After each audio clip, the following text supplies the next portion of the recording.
एक दिन सुदेवी कानों में पुष्प का श्रृंगार धरा रही थी। पुष्प की श्रृंगार करती थी सुदेवी जी।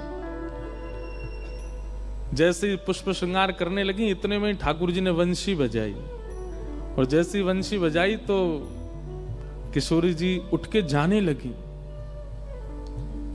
तो सुदेवी जी बोली, हे श्यामाजू, अभी श्रृंगार पूरा भयो नहीं, आप कहां जा रही हो?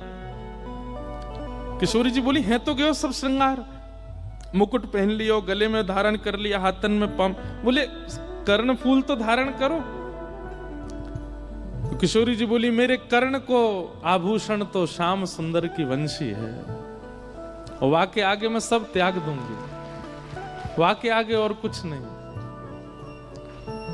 तो सुदेवी जी बोली, अच्छा, या बैरनी बंसी ने मेरी एक सेवा छीन ली, या दारी के बताऊंगी मैं। सो एक दिन ठाकुर जी सो रहे यमुना जी के तट पे, बढ़िया गहरी नींद में सो रहे थे। रात भर सोते तो है नहीं, राज करते हैं, दोपहर में ही सोते हैं, जब गैया चराने जाते हैं तभी ठाकुर जी शयन करते हैं। गहरी नींद में सो रहे हैं, छोटे से ठाकुर जी के थोड़े थोड़े खर्राटे भी आ रहे हैं। इतने में ही सुदेवी गई, और वहां ने जैसी देखी ठाकुर जी के लेटे भय, ये वंशी मेरी सेवा में विघ्न डारे। सो ठाकुर जी की खोंच में धरी हुई वंशी धीमे ते निकाल के और चुराई के भाग गई वहां ते, और ले जा करके किशोरी जी के बगल में पधरा दी। किशोरी जी बोली, अरे सुदेवी, ये तने कहा क्यों? बोले, ये वंशी या की वजह से आज मैं सेवा ना कर पाई आपकी। मैं आपके कानन में पुष्प धरा रही और ये वंशी की धुन सुनते ही आप दौड़ गई वहां पे। लो, या यहीं रख लो, और ये जब जब मैं कानन को श्रृंगार करूंगी तब तब वंशी आप ही बजाती रही हूं, ताकि मेरी सेवा पूरी हो। अब ये श्याम सुंदर के पास नहीं रहेगी।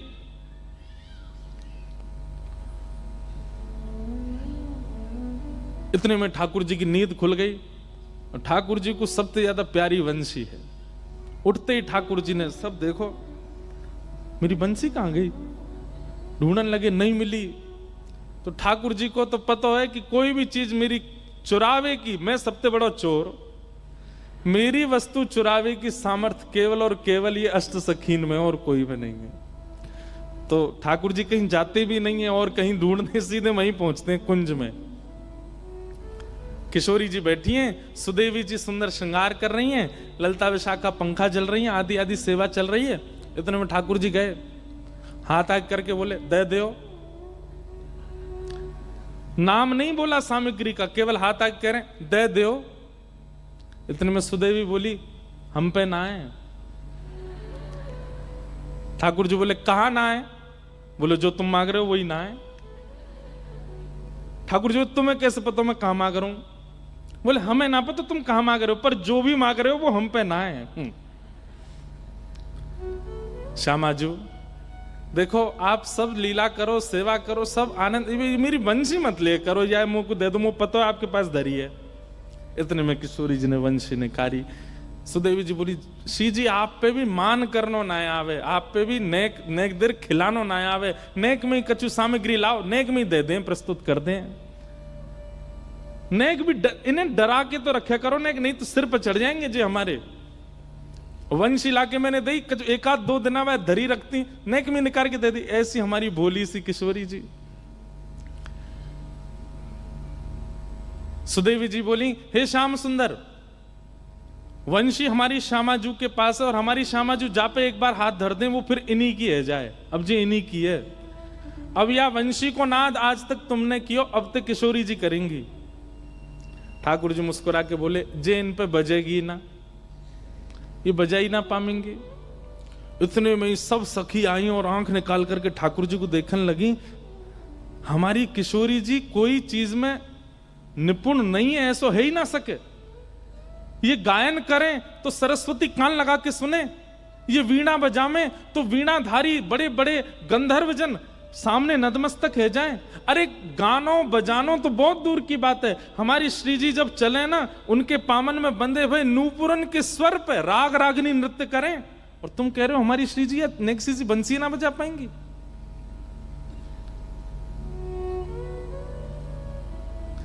ठाकुर जी बोले, मैं विद्या पे प्रश्न चिन्ह नहीं उठा रहा हूं, किशोरी जी की विद्या पे मेरा कोई आक्षेप नहीं है, मैं तो अपनी वंशी को स्वभाव बता रहा हूं कि वो इन पे नहीं बजेगी।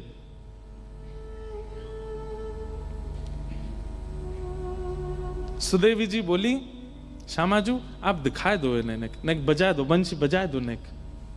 रुको तुम अभी बजा। ठाकुर जी खड़े गए, बजाओ, मैं भी देख रहा हूं, बजाओ। आज अगर ये बज जाए तो मैं भी नंद को लाला नहीं। सुदेवी बोली, ऐसा है सके कि भैया इनने कहीं सौगंध वोगंध दे दी हो। सुदेवी बोली, हरी पत्ती सामने कसम उतारी राम ने। हरिवंशी तो पर जितनी कसम चढ़ी है सब उतर गई आज, तो को बजनो ही है आज, किशोरी जी बजाएंगी। ठाकुर जी खड़े, बोले मैं हूं देखूं। अरे भैया कोई सौगंध नहीं है, कछु नहीं है, फिर भी बजा जाएंगे। किशोरी जी ने जैसे अधर पर वंशी धारण करी और वंशी धारण करके अपने कोमल मुखमंडल से जैसे ही प्राण पिरोए, नहीं बजी। किशोरी जी ने सबरी उंगली फेर ली लेकिन वंशी नहीं बजी। ये दृश्य देख करके ललिता विशाखा सब आश्चर्यचकित है गई। हे श्यामाजू, ऐसा कौन सा साज है, ऐसा कौन सा वाद्य है? अरे हमारी किशोरी जी को इतना श्रम भी ना करना पड़े। अरे अधर पर धारण हेती वंशी अपने आप स्वतः बजने लग जाए, हाथन में आती वीणा अपने आप स्वर प्रकट करने लगे, और ये वंशी बज नहीं रही है। ठाकुर जी सामने खड़े खड़े मुस्कुरा रहे हैं। ए सुदेवी, बहुत देर लगी खड़े खड़े, एक सिंहासन लगा, मैं बैठूं देखूं, ने कहा देर तो आनंद करूं।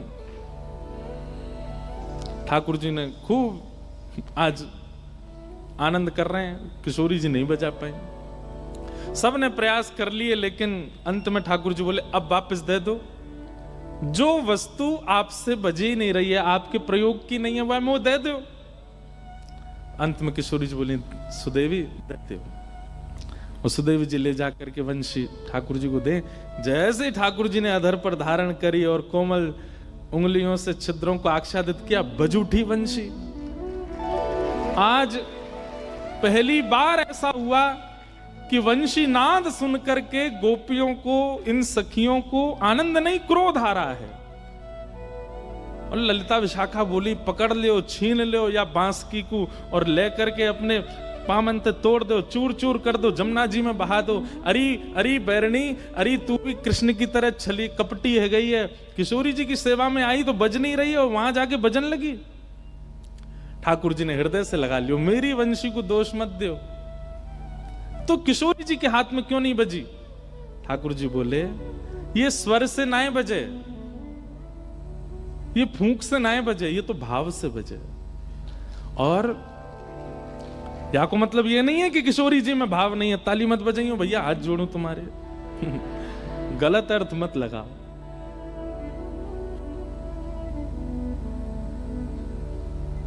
ठाकुर जी बोले, मेरी वंशी जो है ना वो अनन्य भक्त है। कौन है? जोड़ते बोलो, कौन है?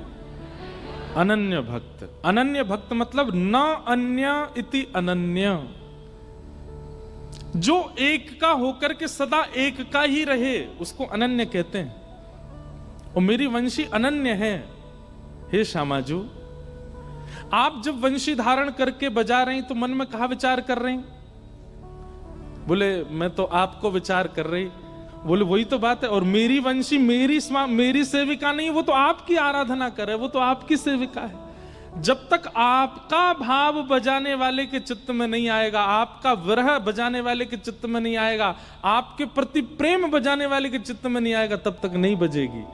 आपको अपनो ही ध्यान करना पड़ेगा, तब वंशी बजेगी, ऐसे नहीं बजेगी। मेरी वंशी अनन्या है। या हमारी ये मुंह से ही बजे क्योंकि मैं आपको ध्यान करूं, मैं आपको चिंतन करूं, और आप मेरो चिंतन कर रही हो। मेरो चिंतन करोगे कैसे बजेगी? समझ में आई बात? ये तो आपकी सेवा में रहवे, आप मेरी सेवा या से कराओगी तो ये अनन्यता त्यागती नहीं है मेरी वंशी, ये तो आपकी है।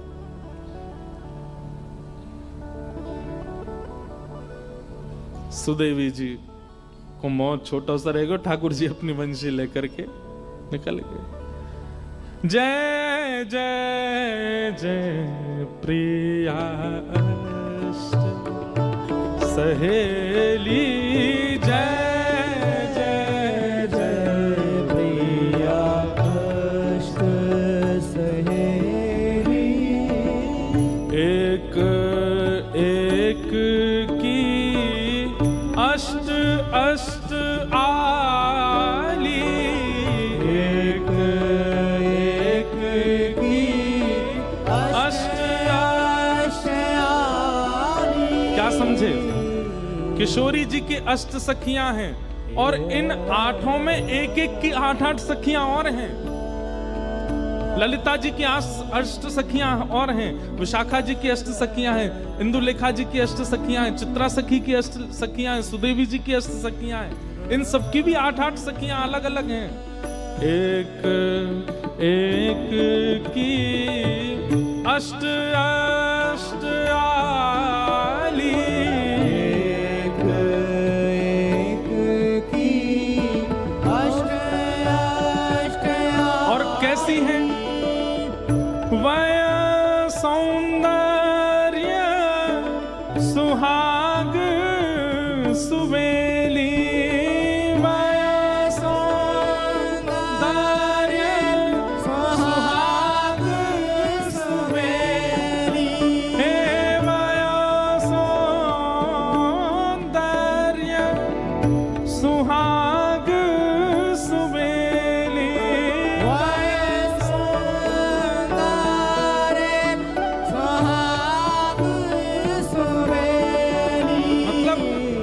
अगर ब्रह्मलोक इंद्रलोक की अप्सराएं जो सबसे सुंदर हैं, वे सुंदरता अगर कहती हैं तो उस सुंदरता की सिंधु हैं। इतनी सुंदर हैं ये अष्ट सखियां।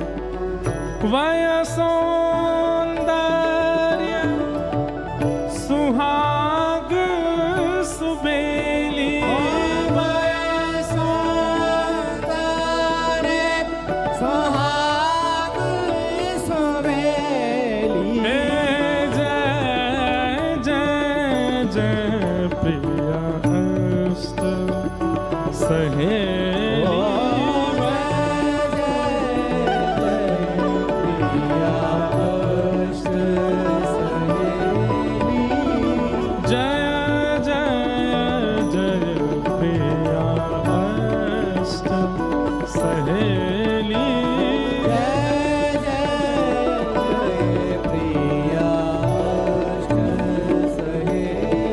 इन आठों सखियों का कर्म क्या है, करती क्या है?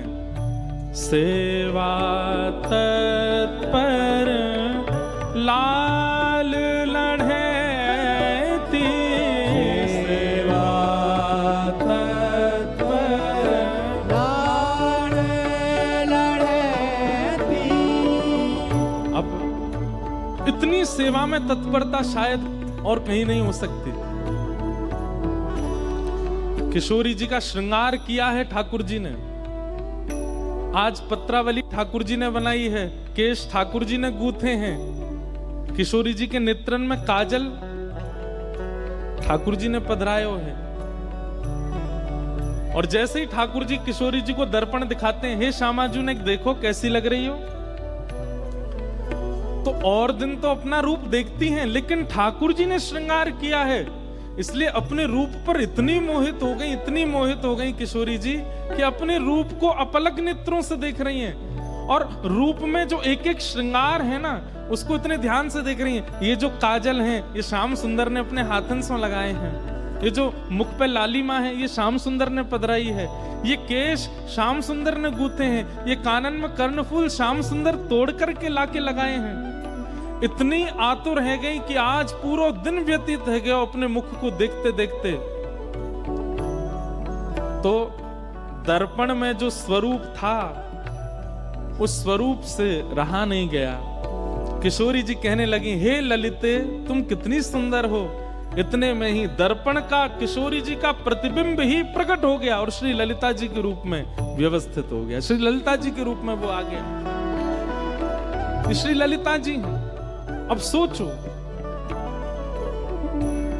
एक तो होता है सेवा में सुख का ध्यान रखना, पर सेवा में अपना प्रतिबिंब ही प्रिय लग जाए तो वो प्रतिबिंब भी अपने आप को रोक ना पाए कि मैं इनको प्रिय लग गया हूं, मैं इस कांच में कैसे टिक सकता हूं। तुरंत निकल करके ललिता जी के रूप में प्रकट हो गई। ये हैं सखियां। हाँ, सेवा तत्पर लाल लढ़े दी, सेवा तत्पर लाड़ लढ़े दी, निरखत नित्य निकुंज की केली,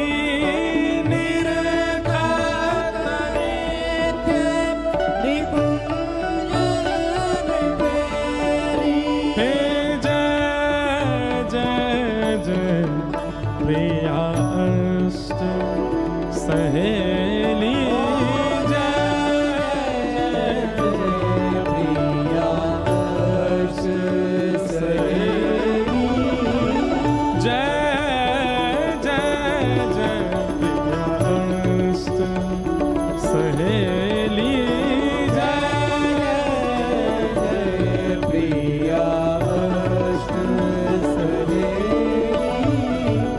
सरस माधुरी शरण तिहारी, सरस माधुरी शरण तिहारी, सरस माधुरी शरण तिहारी,